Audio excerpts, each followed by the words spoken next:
Hello வணக்கம் and welcome to Divya's Nalabagam. இன்னைக்கு ரொம்பவே ஹெல்த்தியாக ஒரு சூப்பர் ஈஸியான நூக்கோல் கிரேவி எப்படி பண்ணுறதுன்னு பார்க்கலாம் வாங்க.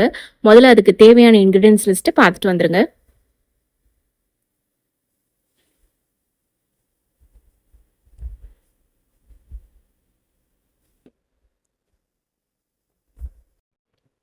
இதுக்கு ஒரு பேஸ்ட் அரைச்சிக்கலாம். ஒரு மிக்சி ஜாரில் ஒரு 3 கிராம்பு, ஒரு 2 துண்டு பட்டை,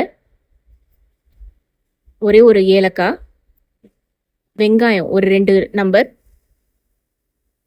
பச்சை மிளகாய் ஒரு 2லேருந்து 3, பூண்டு ஒரு 4லேருந்து 6 பல்லு, இஞ்சி ஒரு துண்டு எல்லாத்தையும் போட்டு தண்ணி சேர்க்காம இந்த மாதிரி விழுதாக அரைச்சி வச்சுக்கோங்க.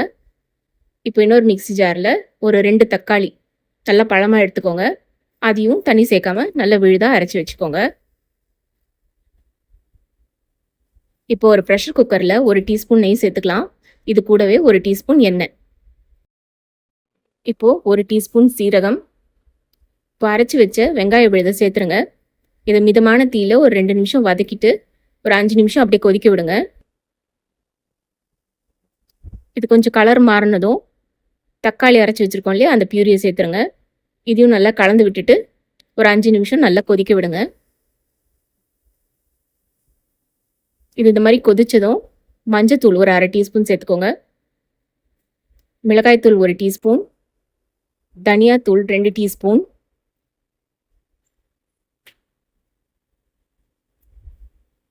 காஷ்மீரி மிளகாய்த்தூள் ஒரு 1/2 டீஸ்பூன்லேருந்து 1 டீஸ்பூன் சேர்த்துக்கோங்க. தேவையான அளவு உப்பு எல்லாத்தையும் சேர்த்துட்டு நல்லா கலந்து விட்டுடுங்க. ஒரு 2 நிமிஷம் கொதிக்க விடுங்க.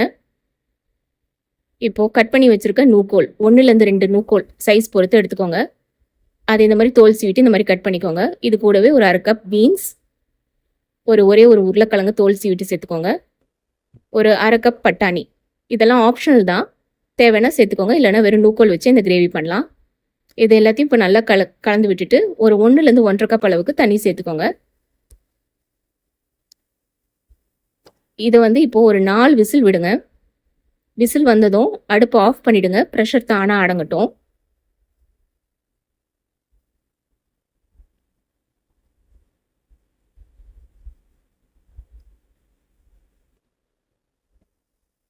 இப்போ ப்ரெஷர் அடங்கிடுச்சு. இப்போ பார்த்தீங்கன்னா காயெல்லாம் நல்லா பதமாக வெந்திருக்கு.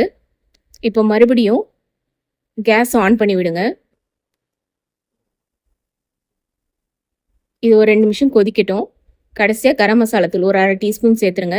இது கூடவே ஒரு கைப்பிடி அளவு கொத்தமல்லி தலையும் 1 டீஸ்பூன் அளவுக்கு கசூரி மேத்தியும் சேர்த்துட்டு எல்லாத்தையும் நல்லா கலந்து விட்டுடுங்க. இன்னும் ஒரு 2 மினிட்ஸ் கொதிக்க விட்டு நம்ம கிரேவி திக்னஸ் பார்த்துக்கோங்க, உப்பு சரி பார்த்துக்கோங்க. இப்போ அடுப்பு ஆஃப் பண்ணிடலாம். அவ்வளோதாங்க, ரொம்பவே ஈஸியாக ரொம்பவே ஹெல்த்தியான நூக்கோல் கிரேவி ரெடி. எப்படி இருக்குன்னு செஞ்சு பார்த்துட்டு உங்கள் வியூஸை கமெண்ட்ஸில் சொல்லுங்கள். தேங்க்யூ ஃபார் வாட்சிங்.